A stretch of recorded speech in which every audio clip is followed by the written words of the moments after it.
Coming up on News 10 at 11, our new president celebrates his hard-fought victory in the nation's capital.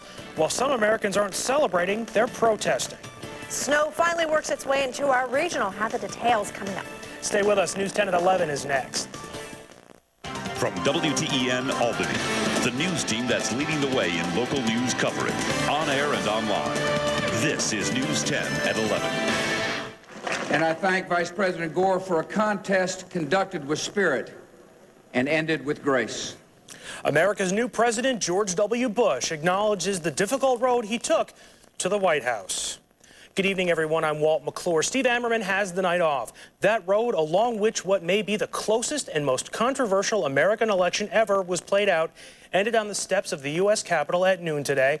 After taking the oath of office as the 43rd President of the United States, his hand on the same Bible his father and George Washington used before him, George Walker Bush spoke to the country, beginning what he called an effort to build a single nation of justice and opportunity. He went on to talk about his plans to strengthen the military, improve education, and cut taxes. Tonight, the new president is out at some of the 8 official star-studded inaugural balls. For more on this day of history, let's go to Washington, D.C. and ABC's Lisa Sylvester. George W. Bush was sworn in today using the same Bible George Washington used in 1789. And with this oath of office, he became the 43rd President of the United States. Repeat after me. I, George Walker Bush, do solemnly swear. I, George Walker Bush, do solemnly swear. That I George W. Bush, following the same path of history as his father, became the nation's 43rd president. So help me God. Congratulations.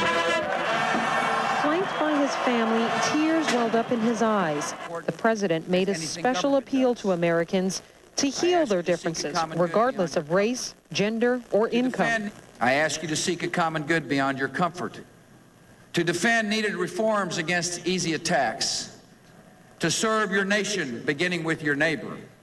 Just a few feet away, looking on, former Vice President Al Gore, who won the popular vote but lost the electoral vote by the slimmest of margins. The Honorable William Jefferson Clinton. After the swearing-in ceremony, former President Clinton and Senator Hillary Clinton said their goodbyes at a rally at Andrews Air Force Base. And as tradition, the new president and first lady paraded down Pennsylvania Avenue, greeted by a mix of supporters and protesters. And to cap off the evening, the new first couple attended 8 inaugural balls, along with Vice President Dick Cheney and his wife Lynn. A mix of pageantry and politics. I am so honored and so humbled. I cannot wait to begin to work tomorrow. But in the meantime, we've got some dancing to do. And so begins the second Bush presidency. President George W. Bush says when he goes to work on Monday, he will make education his first priority. Reporting live in Washington, I'm Lisa Sylvester. Back to you. Thanks very much, Lisa. Shortly after Mr. Bush took the oath of office, 7 of his cabinet nominees were given quick confirmations by the Senate. Among them, new Secretary of State Colin Powell and Donald Rumsfeld in his second stint as Secretary of Defense. Not everyone in Washington was ready to celebrate over George W. Bush's inauguration. Thousands of demonstrators from around the country filled the streets near the Capitol and along Pennsylvania Avenue, protesting the controversial decision that gave Bush the victory. Police and Secret Service say that despite the numbers, there were only a few minor incidents. 6 people were arrested during the day. And here in the Capital Region, about 100 people demonstrated against President Bush outside the Leo O'Brien Federal Building in Albany. The protesters were members of local women's and civil rights groups, as well as labor unions, who say they are concerned about the election process and concerned a new Bush administration will take away or limit their rights. A small group also demonstrated in Pittsfield. Former President Clinton spending his first night as a private citizen at his new home in Chappaqua tonight. But before leaving Washington, he issued 140 presidential pardons. Among them, Susan McDougal, a player in the failed Whitewater land deal, jail rather than testify against the Clintons. Another Whitewater figure and Hillary Clinton's former law partner, Webster Hubbell, did not get a pardon. There was also no pardon for Leonard Peltier, serving 2 life terms for the killing of 2 FBI agents on an Indian reservation in 1975. Kidnapped heiress Patty Hearst did earn a pardon, as did the president's brother Roger, who served jail time on drug charges. Back in the Capital Region, a Washington County man is facing a number of charges for allegedly exposing himself. Fort Edward police say they've been investigating a number of reports about 39-year-old Spencer Vincent of Fort Edward. Vincent allegedly stood in front of his home at 110 Broadway, exposing his genitals to children and others who passed by.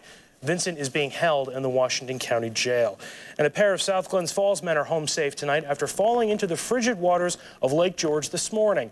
36-year-old Matthew Sassone and his friend, 36-year-old David Heighton, were snowmobiling on the lake this morning when they went through a patch of thin ice. Heighton managed to get himself out, but rescue crews had to pull Sassone out. Both men were treated for hypothermia. We've got a lot more still ahead for you on News 10 at 11. Melissa's here next with the latest on the storm that's beginning to hammer downstate. And in the spotlight, Bush the father and Bush the son, making history as a family's legacy of public service continues. Just ahead on News 10, your exclusive Doppler weather forecast. From the News 10 Doppler weather team, here's Melissa Sander with Weather Workshop. The wind chill index describes how we perceive the cold. Low temperatures combined with the wind sweeping heat from our bodies. For instance, if it's 20 degrees, a wind of 20 miles per hour will make it feel like 10 below. The wind chill index was developed in the 1940s by researchers in the Antarctic. Now, many scientists question its accuracy and are developing new wind chill formulas. Weather Workshop is brought to you by McDonald's. Steve Ammerman, Melissa Sander with Doppler Weather, and John Spedafora on sports. You're watching News 10 at 11. If you're getting ready to go to bed, you may want to get the shovel handy because you're probably going to need it when you get up in the morning. Actually, it's not going to be that bad. Nah. Although if you're down the southern Catskills and the mid-Hudson Valley and southern Berkshires, could have quite a bit of snow. But for the rest of us, it's just not going to happen. All right, here's your forecast first overnight, 10 to 15 degrees. Snow showers heavy at times, up to 2 inches in the morning for many of